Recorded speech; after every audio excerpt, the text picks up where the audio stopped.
Alors, je fais cette vidéo pour vous dire un petit peu comment suivre ce cours ou vous donner un petit peu des petites indications. Parce que d'habitude, je fais, vous me connaissez peut-être via des cours sur le développement.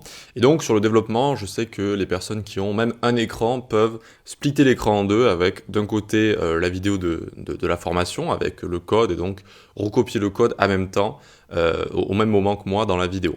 Là, ça va être plus compliqué. Quand on va utiliser Figma, on va pas pouvoir en fait fenêtrer quand on a un seul écran, donc juste le splitter en deux.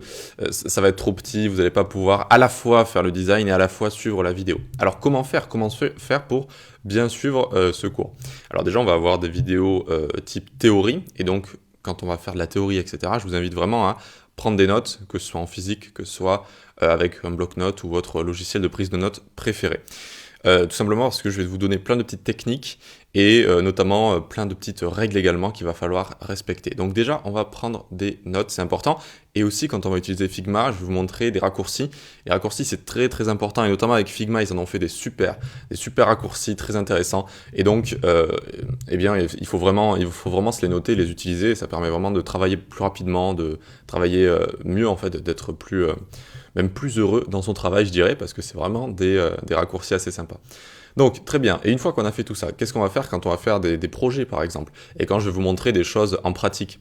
Eh bien, tout simplement, je vous propose de regarder le cours, par exemple, d'un projet, où je vais le faire moi-même, et ensuite, vous allez essayer de le refaire tout seul de votre côté.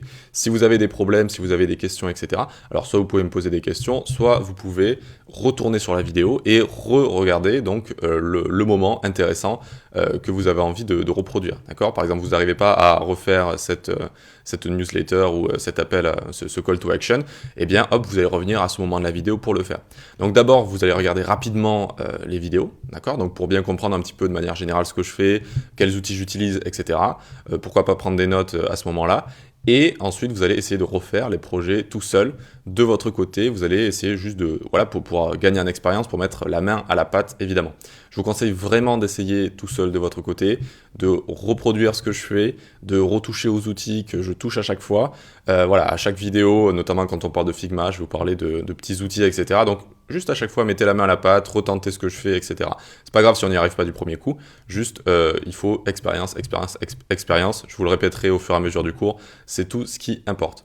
Donc là, c'est un des projets qu'on va faire ensemble. Et ça, c'est aussi un des petits projets qu'on va faire ensemble pour mobile comme ça. Ok, je vous souhaite une bonne formation, bon apprentissage et posez-moi des questions si vous en avez.